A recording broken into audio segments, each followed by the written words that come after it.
ระหัง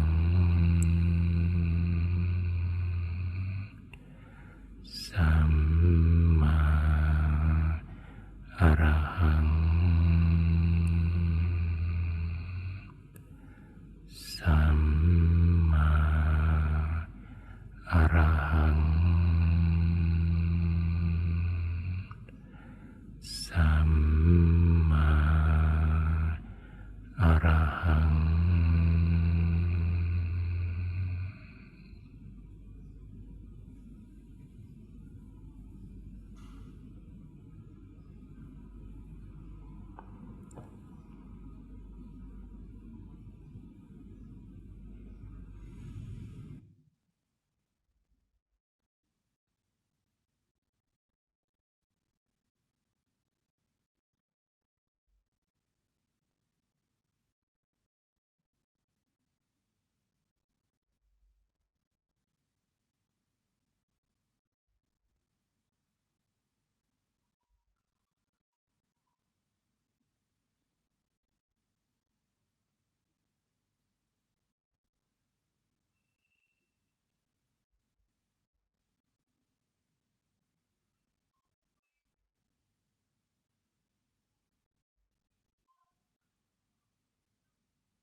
Once the mind has absorbed the source of pure energy,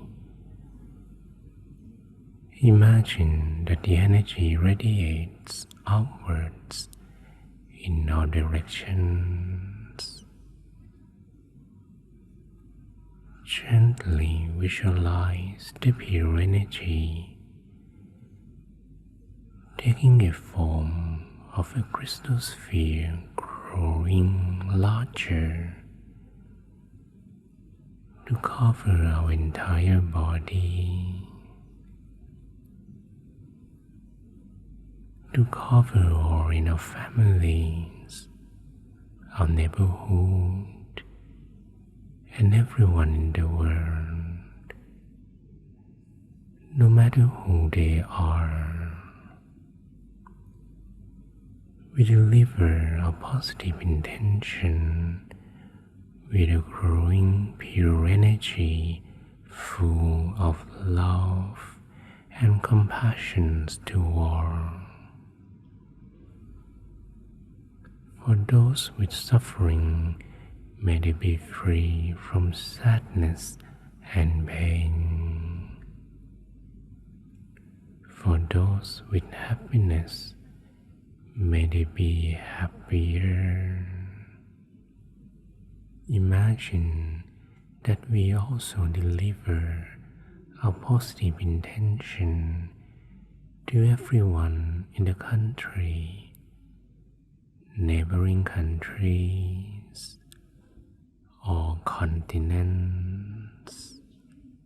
the entire globe, and beyond, wishing everyone everywhere such peace and happiness. May all human lives be full of empathy towards one another, free from stress and anxiety, free from worry and irritation, free from sickness and dangers. Share this peace energy to our ancestors, family members, and friends, dead or alive. May they all feel a glimpse of hope and joy from the liberation of sadness, sickness, sorrow, and danger. Even all sentient beings, may they be free from all perils. May the growing stream of pure energy eradicate harmful elements inside the bodies of all humans and sentient beings on the planet, as if the planet is being refined and turned pure and crystal clear.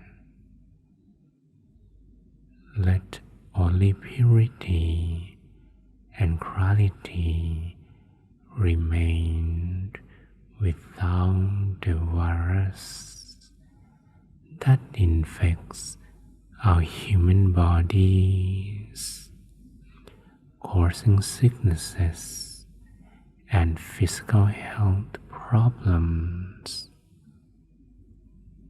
and the mental virus that manipulates the human minds with craving, anger, and delusion, dividing us apart and driving us into endless conflicts and warfares. We are now leading our world to the new age, the age of morality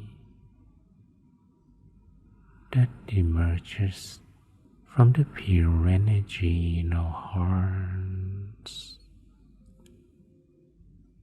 May this pure energy protect the world from all physical and mental impurities from now on.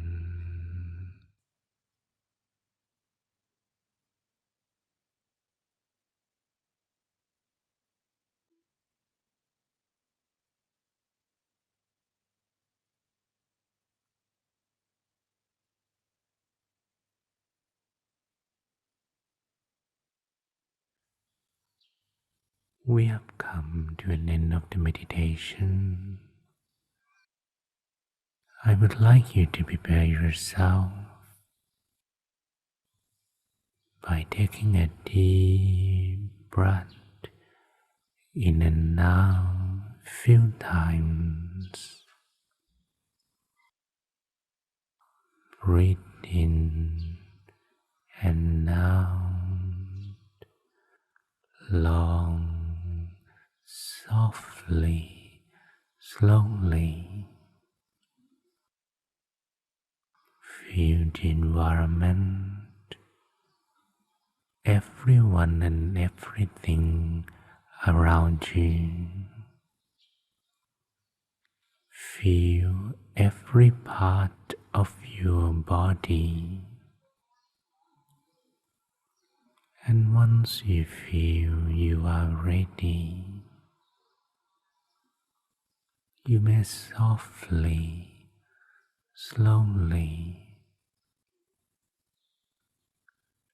open your eyes. Softly, slowly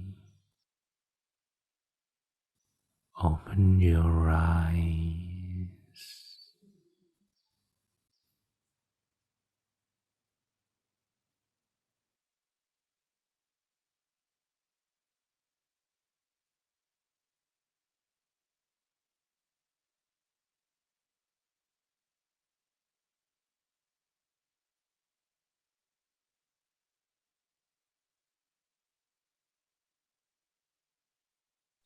So may I rejoice in everybody married. Sadhu.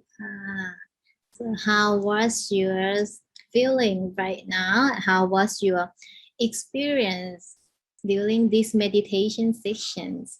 But I believe that is was good like I am.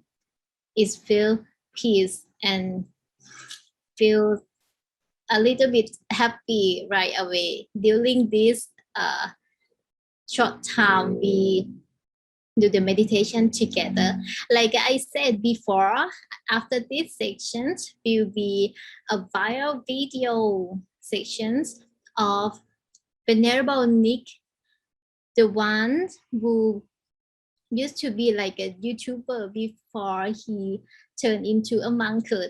Yes, and he also got his YouTube channel. Today we're gonna share you and you're gonna watch it with me of how to live a simplified life.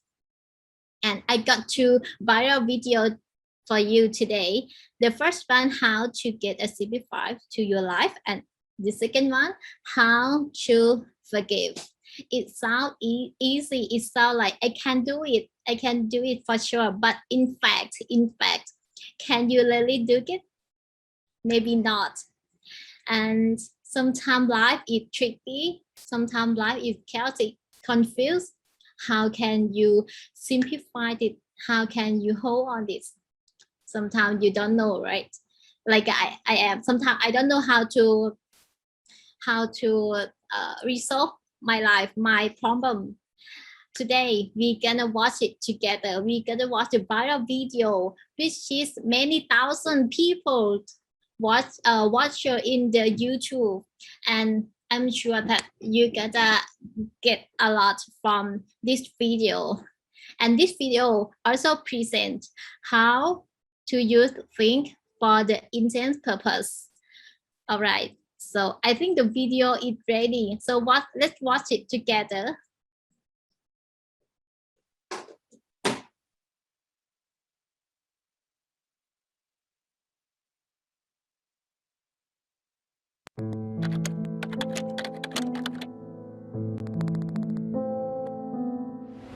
Good evening, everyone, and greetings to you all from Thailand. Hope you are all safe.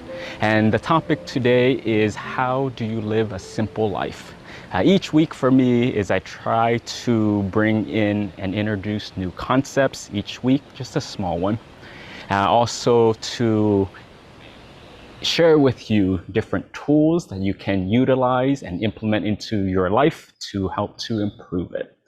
This topic for me is important because of the way our society and the way our world is working now. In the modern times, with capitalism, with the things that we're involved in, it can get very busy. It can get very overwhelming. So for me, I just wanted to give you a different perspective for those who are wanting a more simple life. So already, if you have not seen, I introduced you to the concept of minimalism, but not the minimalism that many people are talking about, but minimalism from the Buddhist monk approach in the monastery. Also, I shared a concept of how to live in alignment, making sure that the things that you do, the way that you speak, how you act, and how you live actually matches your values. So again, those are some additional tools for you to develop a more simple life. In this video, we're going to introduce a new concept, and that is how to use things for its intended purpose. Many times when life gets tricky, it gets a bit chaotic, and we're not sure how to rebalance. We're not sure how to, I always hear this, like, I just want it simple all over again. This is a bit too much, and it's complicated, and everything is interwoven, and it can feel too heavy. So one of the things I want to use is our training in the monastics. So I understand in the outside world, before myself coming to ordain as a Buddhist monk, at the time I was working as a licensed marriage and family therapist in Malibu, California, working with drug treatment patients in a drug treatment center. Also, on the side, I had my own private practice called True Nature Counseling Center. I was also working as a professional dancer, doing modern, ballet, hip hop. So I understand the stressors that are out there. And with the profession that we choose, with the people we hang out with, the place that we live, the culture and the society that we're part of, it comes with a set of lifestyle. And many times we can get carried away, or many times we can get lost in it. Again, not for everyone, but for some people, and this can be normal. So when I came to the monastery, one of the things for me that I want to share with all of you is how they train us. And one of the standout part is how to use things for its intended purpose. Because in the outside world, sometimes we just do things, we use things, we get involved in things, and we don't even know what it's for in the beginning, or we forget what it's for. But with the monasteries, everything is intentional. And we're trying to go back to the basics and the basic trainings. And with that, we have to go to the foundation. And when I talk about foundation, I'm talking about when we use things, what its original purpose, and then also then to change our relationship with these things. And let me give you some examples. But everything we do, like I said, here in the monastery, it's with a purpose. And the purpose for us is to train our mind. And when we're able to train our mind, then we can develop wisdom. And when one has wisdom, then they can use that to teach oneself. They can use that to see reality as it really is. And when you can do that, then it decreases your suffering. And that's just a very simplistic explanation. But already coming into the monastery, one key thing to point out is when we are first ordained, we wear the robes, we take on the 227 precepts, and in that moment for us is we're 1 day old. We're a brand new baby. So maybe in the physical world, you're 20, 30, 40, 50 years old, but again, in the spiritual world, this is brand new. And maybe you have that experience, you're a CEO, you have your own business, you're successful, but that's the outside world. And when we come into the monastery, they're trying to teach us a new language, a new way of being, and again, guiding us to that inner world. So with this, then we have to develop a new relationship with the things that we're used to doing. For example, just eating.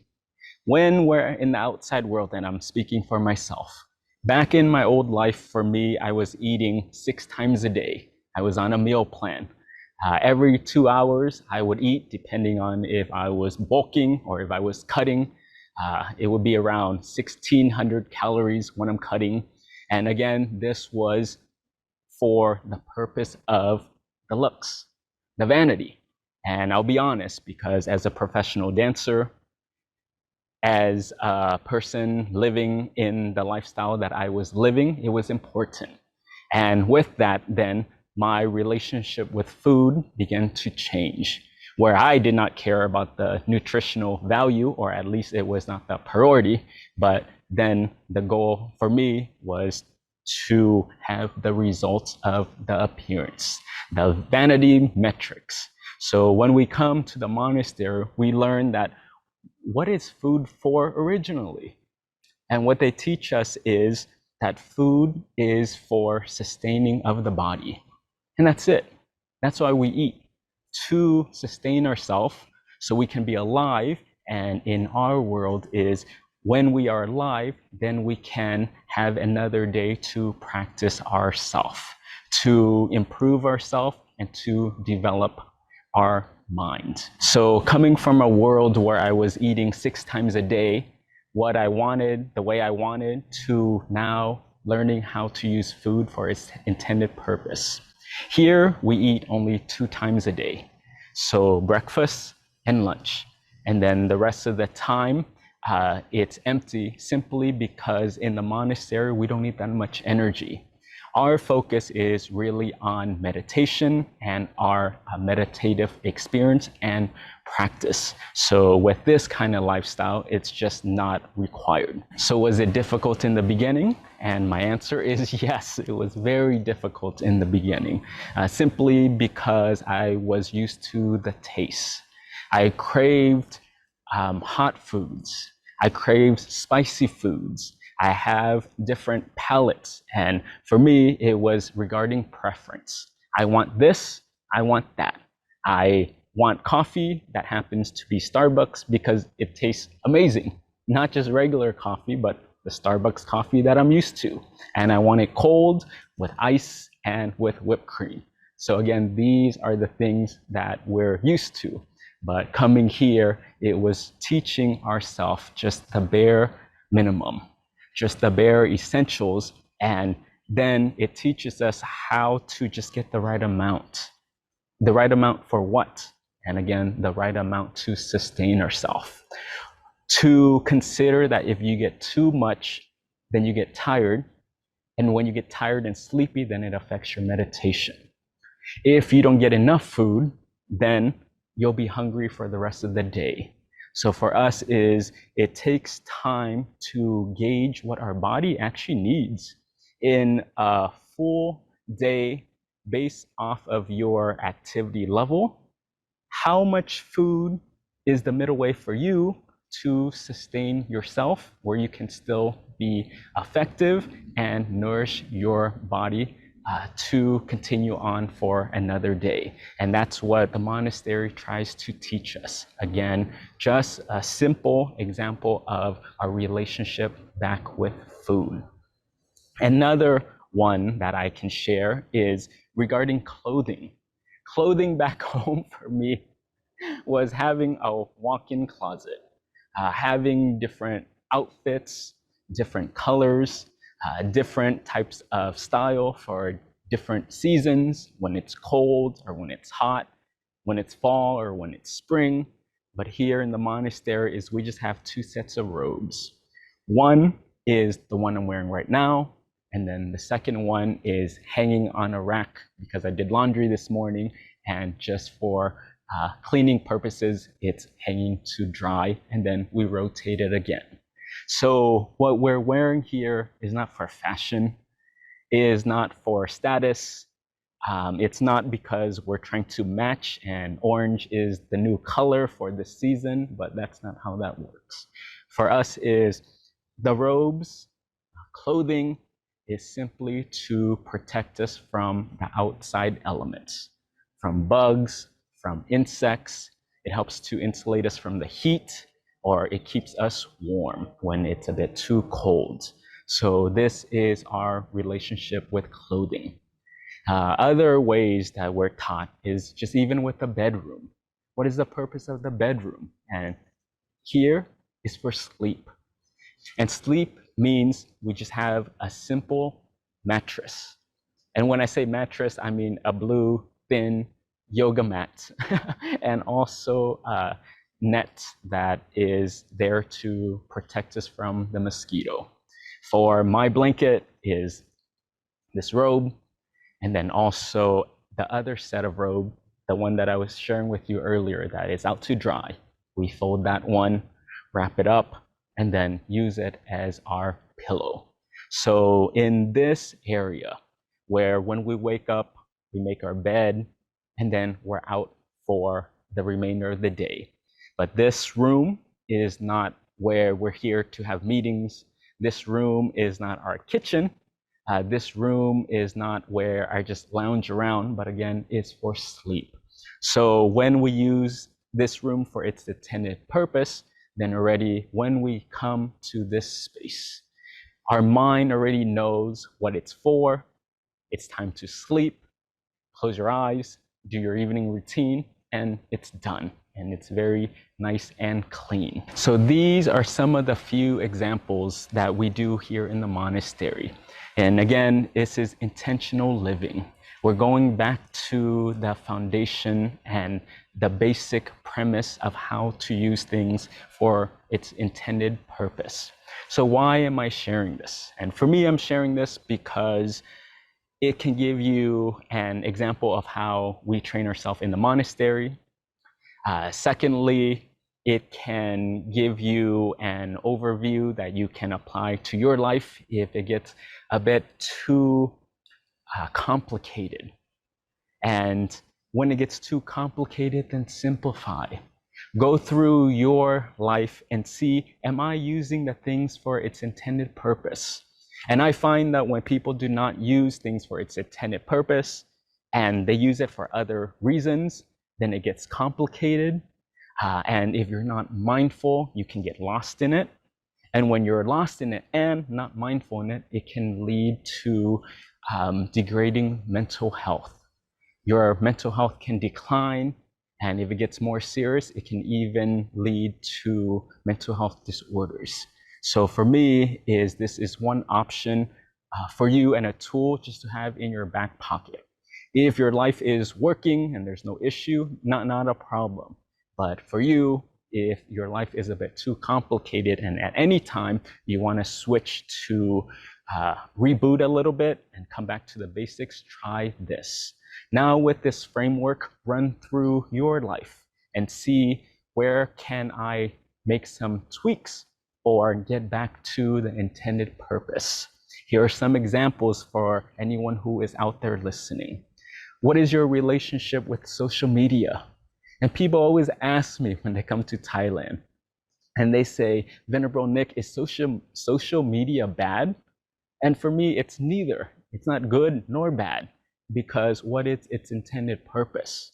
And the purpose of technology is really for us to use it to communicate, to spread ideas, and just use it for this intended purpose.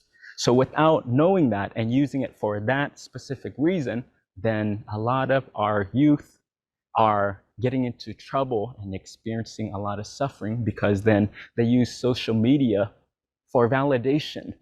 Social media is not for validation. Again, that's not its intended purpose.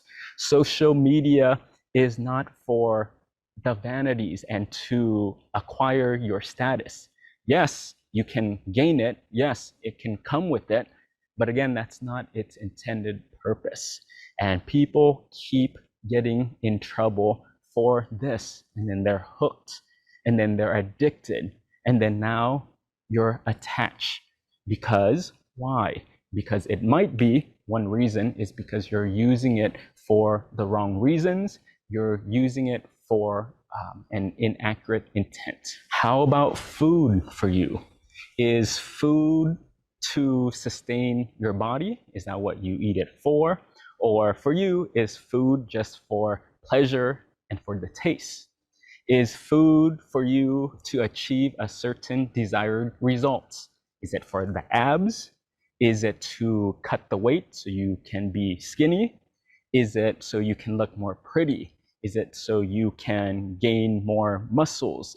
I mean, it's different for each person, but you have to explore your relationship for food and is it appropriate for your situation? And what about your car? And if we go back to the foundation, a car is just a vehicle to get you from point A to point B, and that is very simplistic. But for some people, then it gets to the extreme where you'll even put yourself in debt and you can't afford it. Instead of getting a car to get you from point A to point B, you can even get a brand new car for $15,000, $20,000, but instead we need a $300,000 car. So then what is it for? Is this a status thing? Is this a symbol thing? Are we trying to convey a lifestyle? Is it to please others? Is it to make you feel good? I don't know. But again, go through these lists. And again, if it works, keep it. If it doesn't work, then go back to the intended purpose, and then you can make new choices. Exercise. What is your relationship with exercise? For us, is really to keep our body healthy. We tie that in with light stretching because, again, we want to have flexibility and mobility so that we can improve our meditation. Exercise for us is just a tool to keep this physical body healthy. And again, why do we do that? Is because this is one part of us. This is a key part of us, and we need it in tip-top shape so we can sit longer. So we can use this vehicle to do more good, and then we can also purify our mind more. Some people out there then use exercise where it's not so healthy. You're working out 7 days a week and no rest, to the point where it's burnt out, you're exhausted, and then it puts more pressure and strain on your own well-being and your mental health. So again, these are just different extremes. Your bedroom. So what is your relationship to your bedroom? And we did another video talking about this, but is your bedroom a kitchen? Is your bedroom a social place? Is your bedroom your office? And I get it, in this quarantine time with the way the world is, if you do not have an additional room, yes, again, each person's situation is different. But if you do have that additional space, then explore and see, am I using my bedroom to the fullest capacity and for its intended purpose? Friendship, and what is your relationship with friends? And for us here in the monastery, we have a term called Kalyana Mitra, and that is a good friend or a virtuous friend. And this is a spiritual friend in our context. And the intent and the purpose for us is to have a companion who is on the spiritual path with us. When we fall off the track, they help to encourage us, and they help to support us, and they help to keep us in line. So then for your own set of friends, does it fit that? Are you using it for its intended purpose? Or is this just, again, for the status or the lifestyle, or I'm not sure. But again, take a look at your specific situation.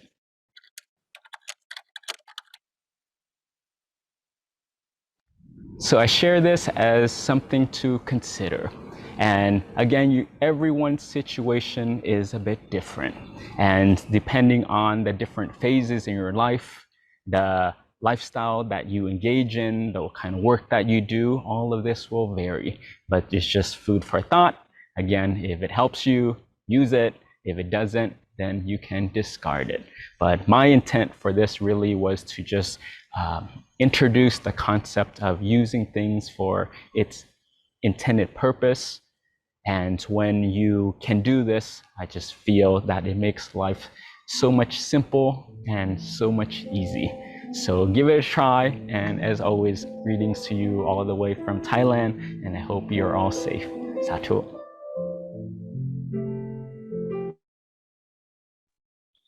Well, how was it? How about the viral video? Someone said exercise is very good for our body. I agree. Exactly, I agree.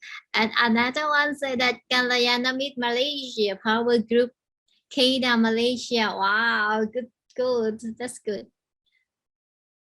Right, Anumothana marriage in your marriage. Right.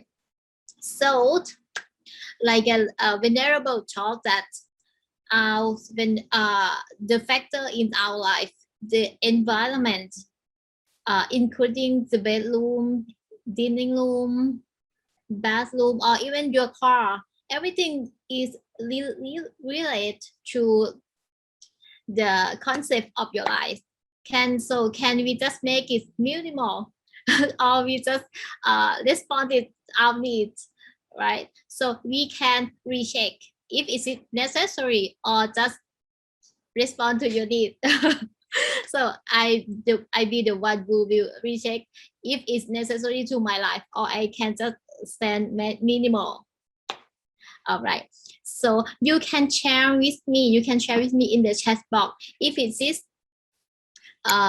if the viral video is good to you and is it useful to your life. You can share with me in the chat box before we getting into the next viral video, how to forgive. Is everybody here good to forgive others? Can you tell me that if someone hurt me and you can forgive him or her immediately in 1 or 2 minutes? Can everybody forgive the one who hurt you immediately? Sometimes not, right? Even I cannot forgive the one who hurt me or hurt my family, the person I love. But in fact, in order to go through the life, in order to go through it, we have to forgive. And today we get to watch it together, how to forgive and why forgiveness is needed and why is it important to your life. So let's watch it together.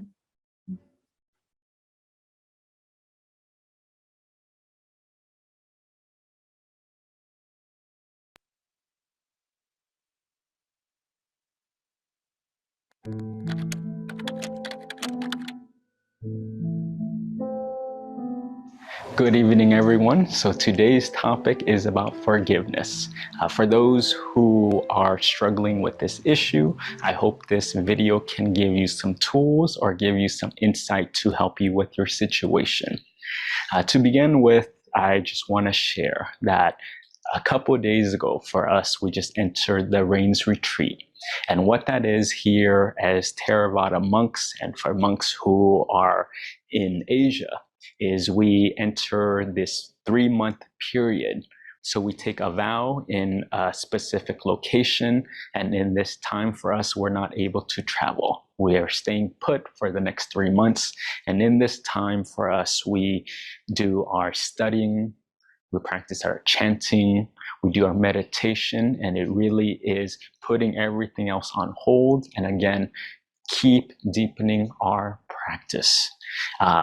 One of the piece of this that I wanted to pull out because it may be helpful for you is that when we are taking this vow, we have to read out these chantings, and then also a small part of that is then we ask for forgiveness. And we do that with our brother monks. And of course, for me here at the monastery that I'm in, I'm the youngest monk, so I went first. And for me, this is so beautiful because I got an opportunity to have all my brother monks, my teaching monks in front of me. This ceremony gets me a bit emotional. I don't know, maybe I'm just very sensitive, but to be in front of all my senior monks, to get to bow to them 3 times, and then what we do is with our hands up, is I get to ask them for forgiveness. And how that works is for us is anything that I have done intentionally or unintentionally to create harm or to hurt you or to come the wrong way or where it's presented the wrong way, I genuinely apologize. And why we do this and we ask out loud for forgiveness is because we need to witness ourselves doing that.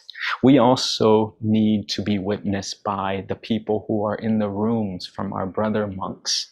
And it's beautiful because throughout the year, I've been staying with them for some time. And maybe we do things where they did not appreciate it.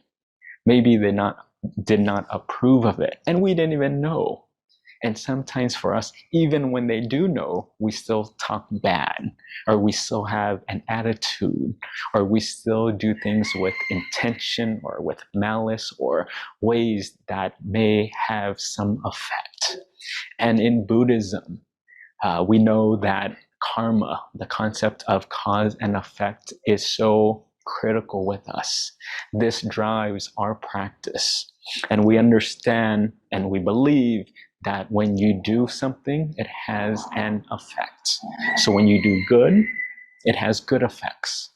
When you do bad, it has bad effects. And again, putting this in its most simplistic terms, if you want to see it as doing things that are wholesome, brings wholesome retributions. Doing things that are unwholesome, unmoral, then bring effects that are not so wholesome. And because we believe in karma and the retribution, for us is we want to make sure we cut that. We want to make sure that the consequence is not so heavy. So with this ceremony, this is our opportunity to ask for forgiveness in front of everyone. We also do this ceremony, the same thing when we first become new monks, when we take on ordination. And we do this with our parents specifically, and we also do with our families. Oh, and this one for me, oh my goodness. I saw my parents coming into the hall and I just started crying, and really it's touching and it's emotional for me because we love our parents. We love our families. And many times in these kind of situations, when we get irritated, when we're annoyed, when life pisses us off and we feel the stress and the heaviness and burdens of the world, who do we take it out on? Are the people most closest to us. And in this case was family. And for us is when we're entering into the spiritual world. Why we do this ceremony is, like I said, for one, because we do not want the karma to keep continuing. So the retribution is not too strong. The second part regarding ordination, why we ask for this forgiveness, is because when we're entering the holy life, when we're taking a vow to take on the 227 precepts to leave the physical world behind and go into the spiritual world as new monks, we don't want any of those burdens. So then cut those ties. Ask for forgiveness. Take full responsibilities for your actions, the things that you've done, maybe that you're not proud of. And I was just so emotional and streams of tears pouring down my face because I'm like, it just hit me where it's like, these are the people who took care of me. These are the people that raised me. And in Buddhism is the amount of gratitude and the debt that we owe our parents is, you can't even measure that. You can donate, you can buy them a car, you can buy them a house, you can do many things for your parents, but for us, for this lifetime, to be born and to be given life, I'm forever in debt to you. And my actions in the past, whether they're big or small, but it just made me sad, and it made me not proud of those moments. So the fact that I got to clear it, and my parents also got to clear it on their ends, and in that moment, the weight, the heaviness just fell off, and immediately I felt free. Immediately I got to speak from the heart, and then it was done. And one more example I would like to share with you is for New Year's, like Thai New Year's. And for me, I was born in Laos, so Laotian. Each New Year for us, we would have the family come together and all the kids would sit on the ground. We would have our hands together and then we would ask for forgiveness from our parents as well each year. And again, this was just a tradition. This is an activity where we do many things throughout the year where, whether it's intentionally or unintentionally, that can have an effect, and we just want to resolve it in this moment. This picture that you see is my nephew. So even from babies to toddlers to even when we're adults in the lay life, it's just a tradition in Buddhist homes where it's very important for us to ask for forgiveness. And with that said, these three examples, I wanted to share it because some people out there may not be familiar with these traditions. And again, working with clients before being in the monk life, in the therapy world, so many people out there are struggling or holding on to grudges, resentment, anger, things that happened to you from years ago, and some people even decades, and they carry it. And some things that we do, we're not even aware that it hurts someone. And to us, it was no big deal. I just spoke how I normally speak. So it doesn't matter. I felt that way, so I said it. So we don't quite grasp the full magnitude of how our actions can implement or affect the world. So then this ceremony helps us to clean it up. And many people that I come across then can also put up a wall or a defense mechanism. And they're like, it doesn't bother me. I'm cool. I'm okay. And I don't need to apologize. The hurt, the anger, doesn't affect me. I can just cut it off. So you say. And many people put that wall up. But what I know, and from my experience, and you might believe something different, and that's okay. But from my experience, from my own life, from my experience of the people around me, from my experience of all the thousands of clients that I met with, is that if you have things, or if you have attachments, if you have hurts and pains or things you're still carrying from the past, you can say you're over it. But is that really true? And does it still linger on? So if you're at this point in your life and you want to make sure you cut it off the correct way, and do it fully now, try this out. And I was just giving a layperson who came to me and they were asking for advice about a different issue. And for some reason, this topic of forgiveness came up. And this can be an exercise for anyone watching. If you want to move your life forward where you don't have the burdens, you don't have the heaviness, maybe you're still mad at a friend, maybe you're still holding grudges from a third grade, and you're 57 years old. Maybe it's time to forgive, maybe it's time to heal, and maybe it's time to let it go. But one way for us that we can do is to ask for forgiveness and get that person on the phone, or if you can, come in person and do this sacred ceremony. It does not have to be formal, but for me, the act of seeing and witnessing yourself, taking full responsibility, and to be witnessed by someone else at the same time is so helpful.